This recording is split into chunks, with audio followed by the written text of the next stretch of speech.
پیش خودش فکر کرده من گدا گشنه‌ام. چرا؟ حتما چون کوله پشتیم کثیف است. حتما چون فقط چیزهای لازم را می‌خرم، نه چیزهایی که دلم می‌خواهد. چون پولم از خواسته دلم برایم مهمتر بود. به خاطر اینها بقیه فکر می‌کنند هر کاری از من ساخته است. اصلا برای چه رفته بودم خرید؟ کی تا حالا شده بودم از این آدم‌هایی که پول دور می‌ریزند؟ الکی وقتم را هدر دادم. اصلا نباید می‌رفتم به بوتیک و با عجله راه افتادم بروم دنبال ایدن. تأثیری که آن فروشنده با این زدنش در ذهنم به جا گذاشت دیگر پاک نمی‌شد. یکی دو روز حس کثافتی یقه‌ام را گرفته بود.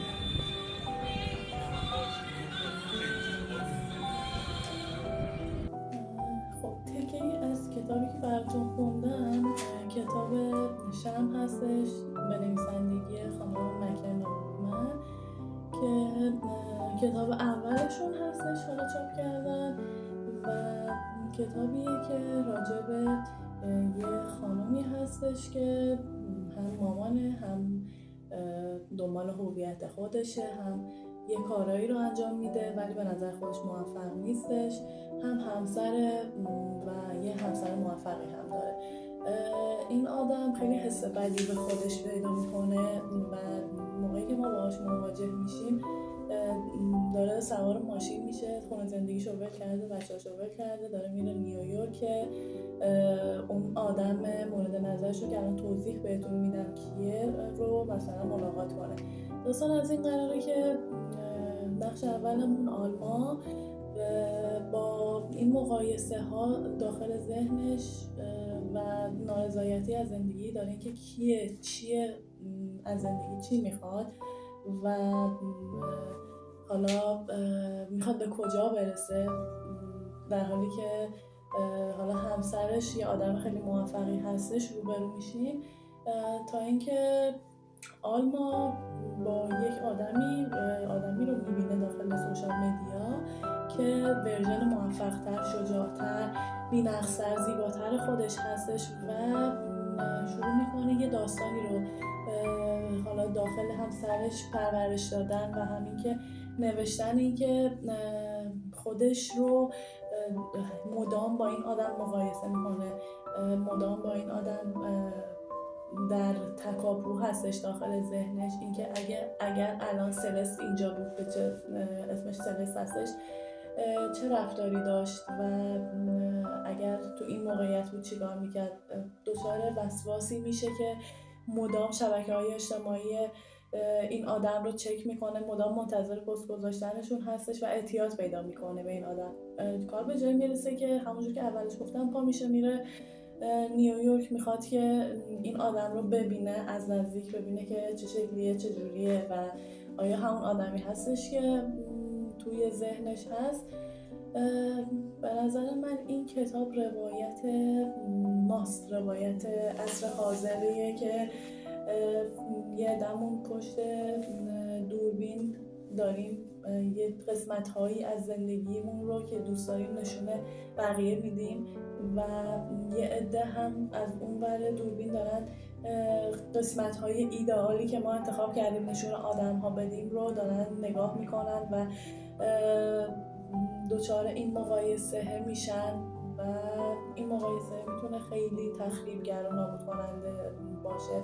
اگر فکر میکنم که هممون این رو داشتیم داخل زندگیمون و یه جورایی همیشه هر چقدر هم که موفق باشیم از ما یکی هست که بهتر باشه و موفق تر باشه. به همین دلیله که دام شبکه‌های سوشال مدیا و شبکه‌های اجتماعی رو اگر که به خودمون یادآوری نکنیم و دچار این وسواس بشیم خیلی میتونه مخرب باشه. این کتاب هم خیلی کتاب جالبیه، واگویه‌های ذهن این آلما رو بهمون نشون میده، داره با خودش صحبت میکنه، داره مدام خودش رو سرزنش میکنه، از خودش ایراد میگیره، دنبال هویت خودشه و من به شخصه بهتون توصیه میکنم اگر دوست دارید بخونیدش، خوندنش رو حالا شروع بکنید، هم این کتابشو بخرید و هم حالا داخل تاقچه‌ام هستش و همین دیگه.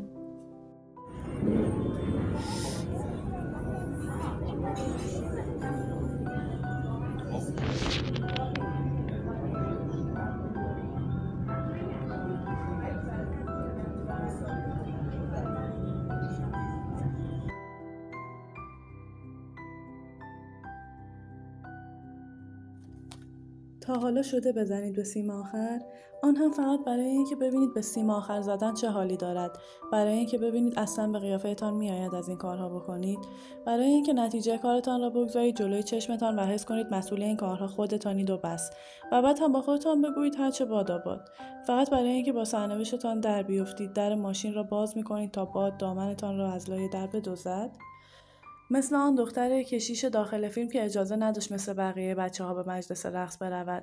پس به جایش می‌رود می‌ایستد روی ریل قطار و جیغ می‌کشد و همینطور که قطار نزدیک و نزدیکتر می‌شود، چشم‌های دختر از حدقه می‌زند بیرون و بعد دوربین می‌رود توی دهان دختر و از ردیف دندان‌های مرتبش می‌گذرد و می‌رسد به لوزه‌ها و بعد صدای نعره قطار به گوش می‌رسد که با نهایت سرعت به سمت دختر می‌آید و دختر آغوشش را رو به سرنوشتی که چنین با سرعت به جانبش میآید باز می‌کند و در لحظه آخر پسری که همراهش بوده دختر را از جلوی قطار می‌کشد کنار. پسری که واله و شیدای دختر است که یک مرتبه می‌بیند دختر تعادلش را از دست داده و کنار هم دراز می‌کشند و نفس‌هایشان می‌خورد به هم و پسر عاشق دختر است و دختر فکر و ذکرش شرب پا کردن است و رقصیدن و قطارهایی که مدام در پیشان است.